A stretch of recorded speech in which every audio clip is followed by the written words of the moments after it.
Bonjour les amis, j'espère que vous allez bien. Aujourd'hui, je voudrais vous partager cette thématique, comment changer ses habitudes. Nous sommes tous et toutes confrontés à des habitudes que nous avons prises dans notre vie. Et combien parfois il est quand même difficile de les changer, combien il est parfois difficile de redresser des situations que nous avons dans notre vie parce que nous avons pris des mauvaises habitudes. Et parfois on prie, on demande à Dieu de nous aider et on a l'impression que les choses ne vont pas changer. Alors j'aimerais qu'on puisse partager cela tout de suite après le jingle.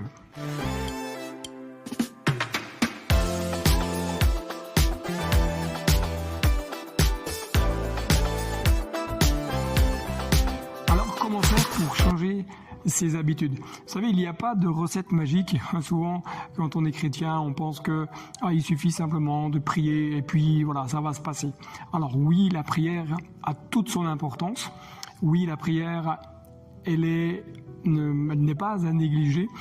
Mais j'aimerais vous ramener à ce que dit le psalmiste quand il s'adresse à Dieu. Il dit « Change mon cœur ô Dieu, regarde si je ne suis pas sur une mauvaise voie et ramène-moi sur la voie de l'éternité. » Le psalmiste va vraiment quelque part crier à Dieu et dire « Seigneur, regarde si je ne suis pas sur une mauvaise voie. Regarde si je ne me suis pas égaré. Regarde si je n'ai pas pris une mauvaise direction. » Quelque part, Dieu sait, Dieu voit et on n'a pas besoin de lui dire « Seigneur, regarde », puisque Dieu connaît nos cœurs, nous connaît parfaitement, il sait très bien les chemins, les voies que nous avons empruntées, les directions que nous avons prises, les choix que nous avons faits. Dieu sait. Mais le psalmiste, il est prêt quelque part à mettre son cœur à nu devant Dieu, dire « Seigneur, regarde. Est-ce que je ne me suis pas trompé ? Est-ce que je n'ai pas emprunté une direction qui m'amène dans une voie sans issue ? Est-ce que je n'ai pas, quelque part, pris des décisions qui m'amènent dans des voies de blocage, qui m'amènent à connaître des empêchements, ou peut-être même m'amener dans des directions où je me retrouve à un embranchement et je ne sais plus par où il faut aller ? La première des choses, c'est dire « Seigneur, regarde. Si je ne suis pas sur une mauvaise voie. » La première chose, c'est dire « Seigneur, regarde, connais mon cœur, je te l'ouvre, j'accepte que tu puisses mettre en lumière les choses qui ont besoin de changer. » Puis le psalmiste continue de dire « Regarde, si je ne suis pas sur une mauvaise voie, ramène-moi. » C'est important d'accepter, de se dire « Ok, je me suis trompé, j'ai fait une erreur. Seigneur, je te demande pardon. Seigneur, je reconnais que je n'aurais pas dû faire telle chose, ou que je n'aurais pas dû dire telle chose, ou que je n'aurais pas dû prendre telle direction. Seigneur, ramène-moi.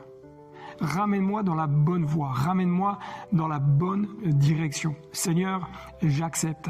Parce que je sais que le meilleur est près de toi. Et je reconnais que je n'aurais pas dû, alors je te demande pardon.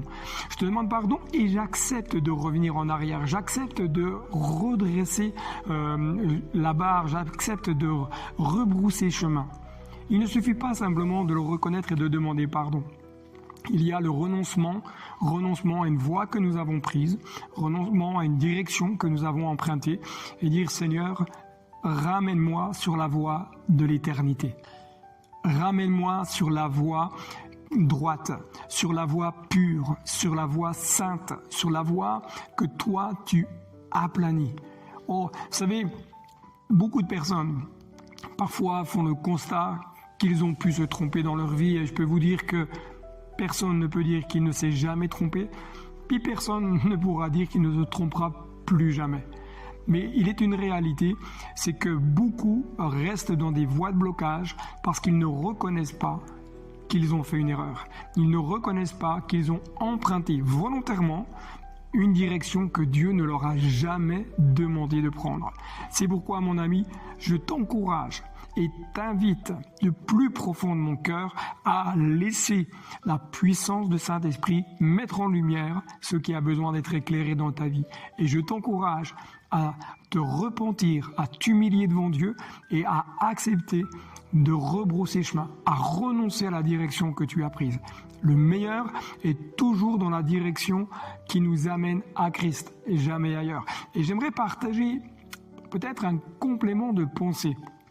Te dire, mais Comment changer ses habitudes? Alors, ok, reconnaître qu'on s'est trompé, demander pardon et rebrousser chemin. Mais il y a aussi un autre aspect qui est important, c'est la prière. Entre dans ta chambre. C'est pas simplement juste de je vais m'asseoir et je vais essayer de réfléchir à ce que j'ai pu faire ou pas faire, ou peut-être se dire Seigneur, qu'est-ce que j'ai fait de mal?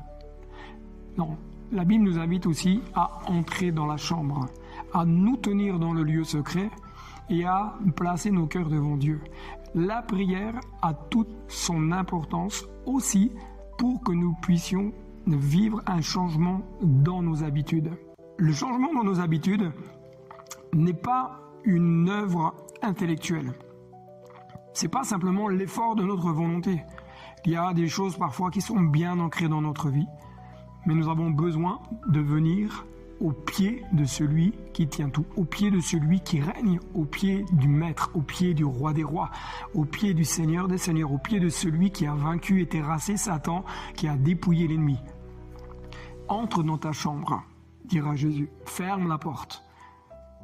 Prends un temps, va chercher dans le lieu secret la réponse que tu as besoin. Va chercher dans le lieu secret la direction que Dieu veut te donner. Va dans le lieu secret pour répandre ton cœur et ton âme devant Dieu. Va dans le lieu secret pour t'humilier.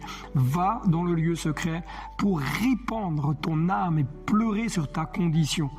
La prière a toute son importance. La prière nous amène à nous rapprocher de Dieu, elle nous amène à nous connecter à Dieu, et c'est en nous connectant à Dieu que Dieu nous révèle les choses qui ont besoin de changer, les habitudes qui ont besoin de changer en nous. Il est important donc de dire à Dieu, Seigneur, regarde si je ne suis pas sur une mauvaise voie, je te demande pardon, je renonce et je rebrousse chemin. Mais aussi, prends du temps dans la prière. Et un dernier élément que j'aimerais te partager, c'est une vie dynamisée par l'Esprit. Les habitudes sont tenaces. Les habitudes, parfois, elles nous collent à la peau et on a du mal à s'en sortir. Mais si tu commences à développer une intimité avec le Saint-Esprit, tu vas commencer à vivre une autre dimension du ciel dans ta propre vie. Et ce qui te tient, ce qui peut-être est comme collé à toi, va commencer à se détacher petit à petit, puisque ton âme va commencer à se soumettre aux exigences du ciel. Tu vas amener ton âme à se soumettre à la pensée de Dieu. Tu vas amener ton âme à se taire et à se conformer à la voix du Saint-Esprit. Développe cette vie d'intimité avec le Saint-Esprit. Développe cette vie qui va être dynamisé par la puissance du Saint-Esprit. Le Saint-Esprit n'est pas une option. Le Saint-Esprit est une personne qui désire avoir avec toi une relation, une communion. Il désire te transmettre les pensées du cœur du Père. Il désire te transmettre et te communiquer l'amour de Jésus. Il désire te communiquer la puissance dont tu as besoin, l'onction qui va t'aider à pouvoir avancer. Le Saint-Esprit, celui qui révèle les choses qui sont cachées. Le Saint-Esprit met le doigt là où Dieu attend qu'il y ait des changements. Le Saint-Esprit produit en toi le vouloir et le faire. La Bible nous le dit que la chair est faible, mais notre esprit est bien disposé. Notre esprit a besoin d'être en connexion avec le Saint-Esprit de Dieu. Notre chair, elle sera toujours en résistance. Elle préfère garder les mauvaises habitudes.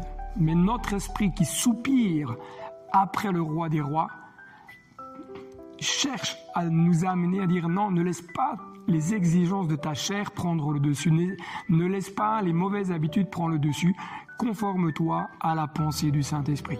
C'est pourquoi je t'encourage à mettre en pratique toutes ces choses, à demander à Dieu de t'éclairer si tu es sur une mauvaise voie, à demander pardon si c'est le cas, si tu as pris une mauvaise direction, à renoncer à la direction que tu as prise, à rebrousser chemin, à prendre du temps dans la prière avec Jésus et à collaborer avec la puissance du Saint-Esprit.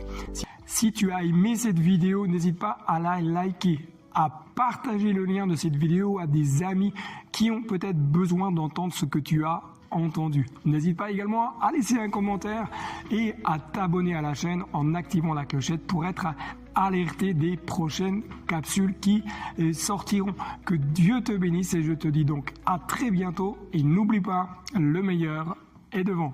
Allez, bye bye.